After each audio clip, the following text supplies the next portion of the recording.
Welcome to PPC.zone August 2022. I'm your host, Jill Saskin-Gales, and I created this event to elevate new perspectives and insights in our industry. First up in the zone, we have a speaker with more than 15 years of experience in marketing, advertising, and business intelligence. He's been running his own agency for the last 5 years and is here to share his perspective on Meta and the new commerce frontier. He volunteered his time to mentor one of our speakers at last month's PPC Zone, but today is his time to shine. Please welcome Cory Henke. Hello. Hello, everyone. Very nice to be here and excited to get started. And we'll be talking about Meta and the new commerce frontier.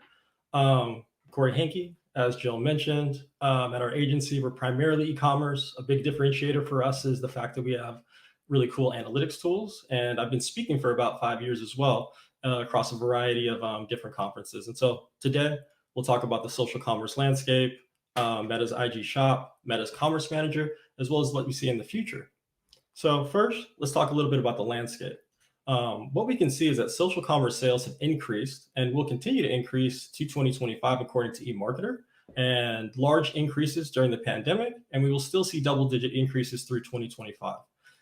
The most important factor is the fact that like all social channels have the ability to do social commerce. It's just Facebook and Instagram which drive the most inspiration to make a purchase, as well as the most direct purchase on platform. And that's, again, something that we will discuss today. But the important part is to understand that all social channels or platforms have the ability to let advertisers have a shop. I think the unique thing about Meta's shop is the fact that you're able to have the ability to customize the cover art as well as the order of the products. And if you click on a collection, you're able to then see the products in the second screen. And then if you click on a product, you're able to see a product page within your Meta shop, or this is an IG shop example. And a new feature is the ability to do layout optimization, which is basically if you turn this feature on, you allow Facebook to be able to change the cards and collections in your shop to what they know about a user in terms of what they might click on or convert. How do people find the shop? The two primary ways are through a brand page and clicking the View Shop button directly to the brand shop page, where you can then browse categories, look at collections or specific products. The next area is a newsfeed post.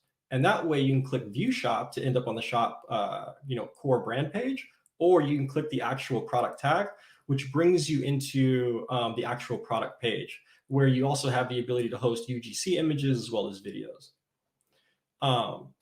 What's interesting is that there's also a shop tab, and the shop tab is new because it's now getting premium placement right there at the bottom of the Instagram screen. And when you click on that shop tab, you're able to see now categories, and these different categories are listed here on the left, but you also have this area, this top tab area. And in this tab area, you have very unique sort of views into shops you follow. So there's people and brands that you follow, and if they have a shop, this is going to pop up here. And then you have an offer section where you can have offers, and then a featured section, which are called drops. And these are just new products for brands, as well as you have IG Live, as well as Buy on Instagram. And so these are products on Buy on Instagram where you can purchase directly on Instagram. So one of the other cool features that we've been diving into a little bit more is specifically the search inside of Shop. And you can see on the far left, if you search for something, you get both searches as well as brands. And the interesting thing is that those brands, they usually have the keyword in their description or potentially their name, which I think does matter and something that we're helping advertisers with.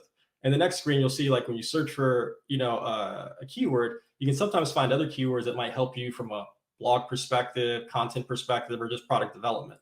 In the third card, you'll see that when you click on a search term, you end up with that product view, and you get a chance to change price, color, material. But most importantly, there are these two little arrows on the far right are what you see when you can buy something on Instagram. And we're wondering if that gets premium placement in the future. Next, we'll look specifically at the commerce manager. And so this is where you manage a lot of the aspects of your shop, as well as see into some of the analytics.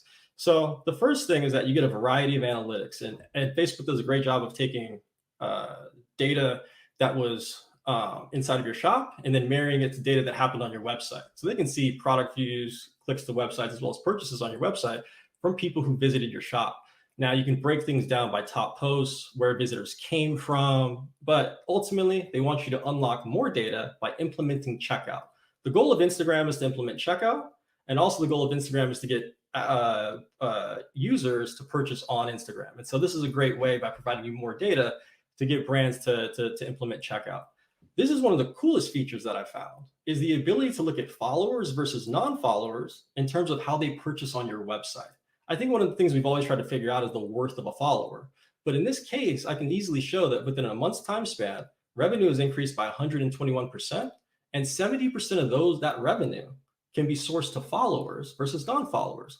I think this helps me understand that like followers actually mean something, and I could put more effort into driving more potential followers. The next thing is discovery. How do people find our shop, right? And one of the most important areas is like they find our shop from within the shop, right? If people are just browsing within a shop, they can find our shop, and that's one way that they find it, and that has grown over time. The other way is by product tagging, and that's the most important one to this specific brand, as you see at the top with Instagram feed. And so we've seen that also grow as Reels have grown as well. So those two pieces are important. And then the piece at the bottom, which would be IG Shop search, we're also watching this grow. And the cool thing about it is they give us this really cool Google Analytics metric called bounce rate. And Instagram Shop search with the intent does have the lowest bounce rate as it's growing, something we're watching closely, as Instagram search is probably going to be as impactful as Amazon search, but maybe not as impactful as Google search. Ultimately, when we think about the future of social commerce, it's going to come down to placing an order within this app. And so to convince brands to do that, Facebook is now saying no fees through the end of 2022. They'll allow, if you implement checkout, to do product launches, offers, have shopping partners, do live shopping, which is on IG, goes away on Facebook October 1st. The affiliate program is currently on hold. And in the conversion beta that we're testing across multiple brands, being able to see conversions from organic posts that are tagged with the product has been super advantageous to us, as well as comparing creators that tag our posts that end up in our shop. Also great to see the conversions there, compare, contrast, but great things coming. And then ultimately, at the end of the day, I think that the big upcoming battle is Instagram versus Amazon. And I believe this really becomes a true, I think, race when Instagram adds the shop feature to the web. And so that's where I think this becomes the biggest battle, but that is the future. And ultimately, I really appreciate the time, PPC Zone, Jill, and everybody watching today. Thank you. Thank you, Cory, for sharing your unique perspective and insights with us in the Zone. If you'd like to connect with Cory, you can find him on Twitter at Cory Henke. To learn more about PPC Zone and our speakers, or apply to speak at an upcoming event, visit ppc.zone. I'm your host, Jill Saskin-Gales. You can find me on Twitter at Jill Saskin-Gales. I look forward to seeing you next time in the Zone.